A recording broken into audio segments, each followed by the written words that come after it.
तो एटलीस्ट आप यूज नहीं कर सकते तो उसके अंदर सामान भर के कुछ ना कुछ डाल के रखें, उसे खाली ना रखें। तो एक तरीके से कोई भी स्टोरेज के लिए, जैसे मान लीजिए कोई भी चीज उसमें डालने, अगर बड़ा बर्तन है तो उसके अंदर चावल भर दिए या कुछ और चीज भर दी, भर के रखें उसको इस तरीके से यूज में ले लें। अगर खाने पीने की चीजों में आप यूज नहीं कर सकते हैं, क्योंकि खाली रहने से क्या है कि वो जो पीतल है ना, वो जो हमारा जो वो हमारा उसको रिप्रेजेंट करता है ये सूर्य को, तो सूर्य खराब होता है वो खालीपन आ जाता है सूर्य के अंदर। तो वो जो है ना वहां पर बोला गया कि सूर्य को, कि सूर्य के अंदर एक मैंने बताया था सूर्य जहां होता है शो ऑफ करता है। तो जो हमारा लियो के लेक्चर के अंदर, लेकिन वहां पर ये बोला गया जुपिटर के साइन, जब जुपिटर के जो घर है नवा, उसके अंदर जब आता तो उसको बोला गया सूर्य को कि सूर्य जो है यहाँ पर शो ऑफ करना छोड़ दे अपना, क्योंकि जुपिटर को शो ऑफ पसंद नहीं है। तो जिससे कि जो जमीन है, जो जुपिटर है, जिसका वो घर है, वो खराब होने लग जाता है जब शो ऑफ करता है सूर्य वहां पर। तो इसके बाद आया था जी नवम भाव में चंद्रमा। अब लाल किताब कहते हैं कि मोतियों से भरा हुआ घड़ा, समुद्र का पानी, मोतियों से भरा हुआ घड़ा मतलब बहुत दौलत।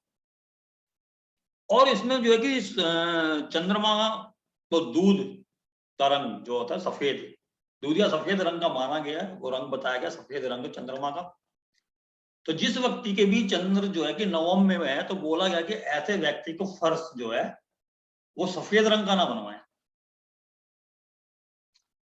तो कोई बता सकता कि ऐसा क्यों बोला होगा, दीपिका जी? या अच्छा वो तो आए नहीं आज। कोई बता सकता कि भाई ऐसा क्यों बोला गया है कि भाई अगर चंद्रमा आपके नवम भाव के अंदर है तो आप जो है कि सफेद रंग का फर्श ना बनवाएं? सर वो मदर है और मदर की इज्जत करनी चाहिए, पैरों से वो खराब हो जाता है। सर ये ना आपका वास्तु का हिसाब से ये दक्षिण का कॉर्नर पड़ता है और यहाँ व्हाइट कलर सपोर्टिव नहीं होगा इसीलिए। नहीं, मैंने पहले ही बोला कि जो मकान कुंडली जो बनती है जो लाल किताब के हिसाब से, उसमें ब्रह्म स्थान है जी, centre of the house. Yes. दक्षिण वगैरह से कोई मतलब नहीं। फरस मीन्स वही जो आप पहले बोला था किसी ने कि वो पैरों के नीचे आता है मदर के, मतलब व्हाइट कलर। और अगर आप वो भाग्य स्थान है, अगर आप फरस को अगर व्हाइट बनाते हैं तो अब वो चलेंगे जी। तो उसमें बोला गया है कि अगर व्हाइट कलर का आपका जो है कि फरस है तो आप उसको पैरों के तले रोंद रहे हैं। जी जी यस सर। तो वो चंद्रमा आपके ब्रह्म स्थान में बैठा हुआ है, तो वहां आप अगर आपने व्हाइट कलर का फर्श बनवाया तो वो जो है कि पैरों के नीचे रोना जाएगा, तो आपका चंद्रमा खराब हो रहा है। जी ओके। यहां तक बोला गया है कि अगर चंद्रमा आपके नवम में है तो व्हाइट कलर की जुराब, व्हाइट कलर की चप्पल, व्हाइट कलर के जूते भी ना पहने, क्योंकि वो भी आपके पैरों में आ रहे हैं। ये तीनों चीज भी अवॉइड करने के लिए बोला गया है, जिसके चंद्रमा जो है कि 7th हाउस है, 9th हाउस है। सॉरी हाँ 9th हाउस। और रात को दूध भी नहीं पीना। वो 10th के लिए है। अच्छा, रात 10th के लिए क्या? हाँ 10th के लिए है। ओके। और 10th हाउस में आएंगे तब तो उसके बारे में चर्चा करेंगे। तो वो मतलब कि जो है कि इसलिए बोला गया कि पैरों के नीचे आ जाता है। और लाल किताब के अंदर जो मून है वो जो है कि एजुकेशन प्लस में लिक्विड मनी के लिए मतलब कि बोला गया है। तो इसलिए जो है कि वहां पर अगर आपका मून खराब होता है तो आपके अर्निंग के लिए, वेल्थ के लिए और आपके एजुकेशन के लिए, दोनों के लिए वो खराब हो जाता है। तो इसलिए बोला गया है। और ऐसे व्यक्ति के लिए वैसे ये बोला गया जो मोतियों से भरा हुआ घड़ा बोला गया, तो वो एजुकेशन का कारक है। तो ऐसा व्यक्ति अपनी एजुकेशन से बहुत धन कमाता है, यानी कि जिसकी उसने एजुकेशन ली है उससे वो धन कमाया। क्योंकि चंद्रमा के लिए लाल किताब कहते कि अगर वो 10th में है तो वो कोई भी पढ़ाई कर ले, उसमें जाना फाइनेंस में ही होता है। कहीं की पढ़ाई कर ले वो लास्ट एंड जो है वो फाइनेंस पे जाके टिकता है। अगर वो 5th हाउस के अंदर है तो जो वो एजुकेशन कर रहे होते हैं उसमें उतनी कामयाबी नहीं मिलती, लेकिन जो वो इंटरेस्टली जो कुछ चीज सीख रहे होते हैं इंटरेस्ट की वजह से, उसमें उसको अगर अपना ले तो ज्यादा कामयाबी मिलती है। नहीं तो वहां भी फाइनेंस। ज्यादातर ये देखा गया है चंद्रमा के लिए।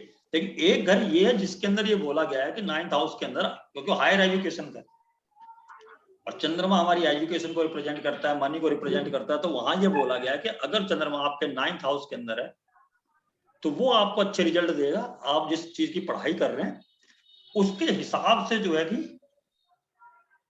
मतलब कि आपको फायदा करेगा आपकी एजुकेशन के हिसाब से। और चंद्रमा जो 9th हाउस के अंदर है ना, वो दादी को रिप्रेजेंट करता है। तो चंद्रमा के बारे में एक बात बता दूं कि चंद्रमा जैसे 4th हाउस के अंदर आता है तो वो हमारी मौसी जी को रिप्रेजेंट करता है। अगर वो 6th हाउस के अंदर आ जाता तो 6th हाउस हो जाता कि हमारा मम्मी का मायका हो जाता, तो वहां पर जो हमारी नानी को रिप्रेजेंट करता है। और अगर हमारे जो है कि 9th हाउस के अंदर आया तो हमारी दादी को रिप्रेजेंट करता है, तो पिता की माँ। यहाँ पर वो पिता के हाउस में माँ बनकर आई हैं तो वो पिता की माँ है, वो उनको माँ बोलते हैं। लाल किताब इस तरीके से समझाता है। तो वहां पर जब आ जाता है तो उसमें ये बोला गया, उपाय के लिए जो बोला गया, 9th हाउस के अंदर आपका मून है और अच्छा कार्य नहीं कर रहा है, तो अपनी दादी से चावल लेके पीले कपड़े में बांध करके अपनी तिजोरी में रख लें, पैसा आना शुरू हो जाएगा। अगर किसी की दादी नहीं है, मान लीजिए कि भाई ज्यादा एज हो गई है और दादी जी अभी नहीं है, तो कोई भी दादी के बराबर की एज की जो बुजुर्ग महिला है आपके परिवार में कोई भी हो, जिसको आप उनके तुल्य मानते हैं, उनसे आप रख लें।